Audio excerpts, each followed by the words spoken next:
I'm Mirak Raheem. I'm an independent researcher and activist.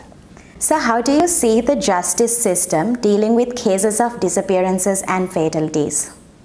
First of all, we need to know that only a small number of cases have gone through the justice system, and we treat them as emblematic cases, and of them only a fraction have actually gone to the point of sentencing.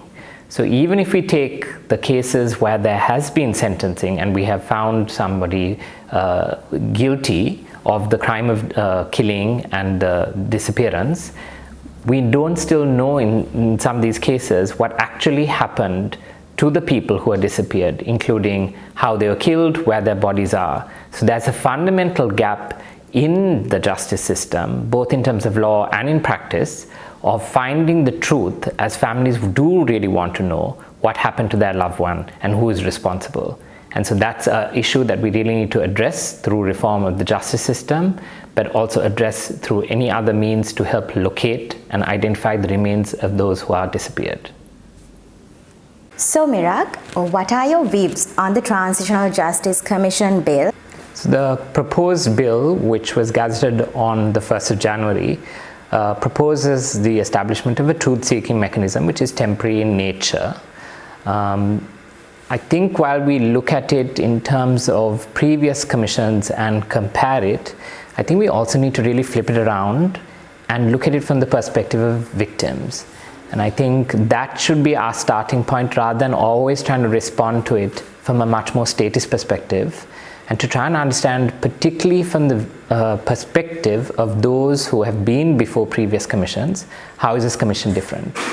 And I think there is a fundamental issue in that, because it appears like that what will happen is that victims will have to come forward, represent their case, represent their experiences and their documents, and there's very little that has changed in terms of how the state is going to respond.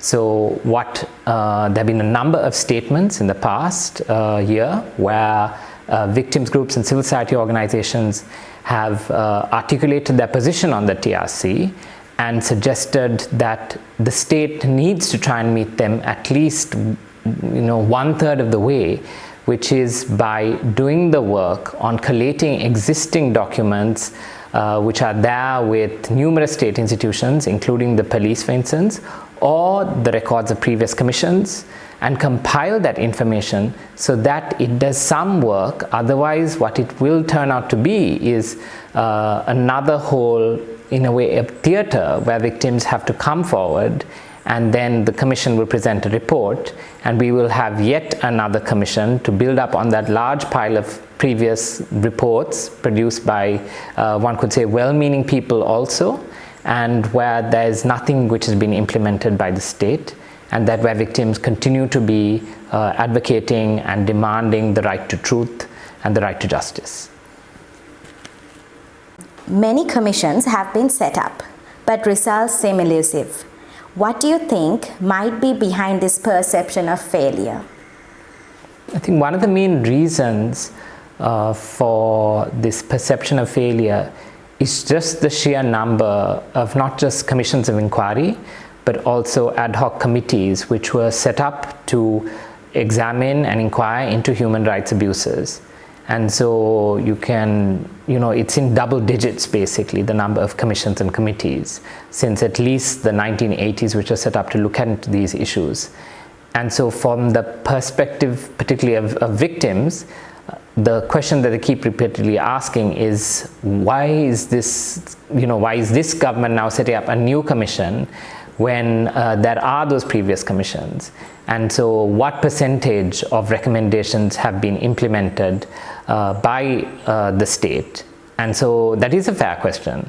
And there was a commission set up under the previous government to look at previous commission recommendations, and that has not yet been made public, and there's no sense of that being implemented and reviewed. And so then there's a serious question about what is the purpose of yet another commission, given this legacy of commissions, which some of them have made really critical and important recommendations. Some of them even provided lists of perpetrators who should be investigated and prosecuted. But the legacy, the lasting legacy of these commissions is that more of unimplemented recommendations. And that is really unfortunate given also the time, energy, and particularly the effort made by victims to collaborate and cooperate with such commissions. So there is obviously, it is a legacy of unfulfilled expectations, of unimplemented recommendations. Addressing military-related wrongdoings can be complex. How would you suggest overcoming this challenge to ensure accountability, taking into account the past government efforts and the expectations of victims?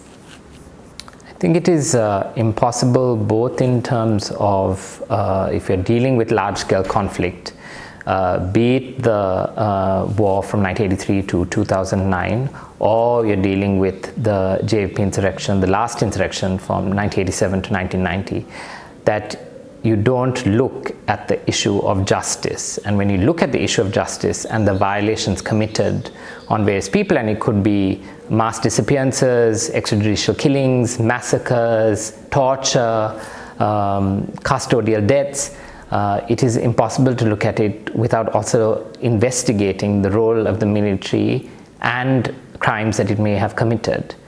What is striking in a Sri Lankan context is you have also figures who are from the military, some who are now retired, who've also said there is an absolute necessity to prosecute those who are accused of war crimes, those who are accused of grievous human rights abuses.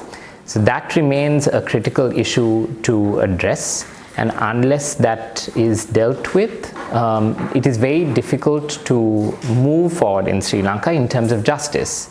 So there will always otherwise be a continuing culture of impunity. There will be continuing victims who, some of whom are still waiting answers to know what happened. And it's important not just to prosecute the low-level officers, but in cases where there is sufficient evidence, one will also have to look at the issue of command responsibility.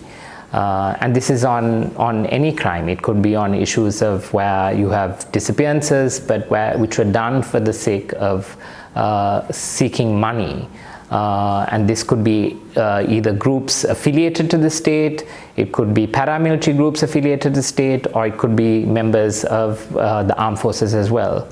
And so we know there are significant cases, and the Navy 11, for instance, is one such case, where clearly the family members are still struggling to find out what happened to they were kids at the end of the day, what happened to their children. And that they're demanding that those who are responsible should be prosecuted.